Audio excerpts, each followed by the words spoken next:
Hi viewers, welcome to eagle media works.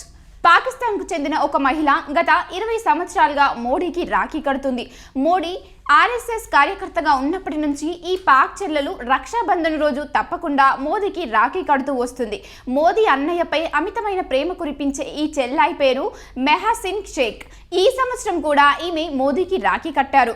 పాకిస్తాన్లో జన్మించిన మెహాసిన్ తాను భారతీయురాలినేనని గర్వంగా చెబుతుంది. పెళ్లైన తర్వాత ఆమె భారత్ వచ్చేసింది.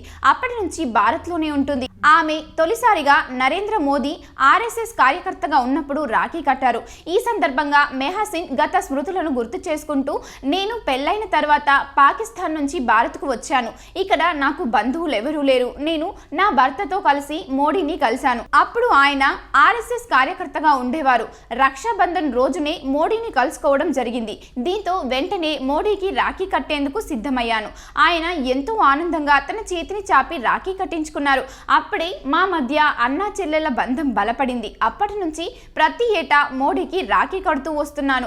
ఎన్నో పరిణామాల తరువాత మోడీ ప్రధాని స్థాయికి ఎదిగారు.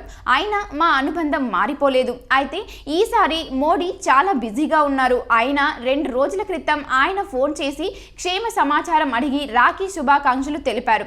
రక్షాబంధన్ రోజు మోడీకి రాఖీ కట్టేందుకు ప్రయత్నిస్తున్నానని పాక్ చెల్లెలు తెలిపారు. ఆయన 2 రోజుల క్రితం ఫోన్ చేసి క్షేమ సమాచారం అడిగి రాఖీ శుభాకాంక్షలు తెలిపారు. సో ఈ వీడియో మీకు నచ్చినట్లయితే లైక్ చేయండి, షేర్ చేయండి, కామెంట్ చేయండి అండ్ సబ్స్క్రైబ్ చేసుకోండి. Thanks for watching. Like and subscribe Eagle Media Works.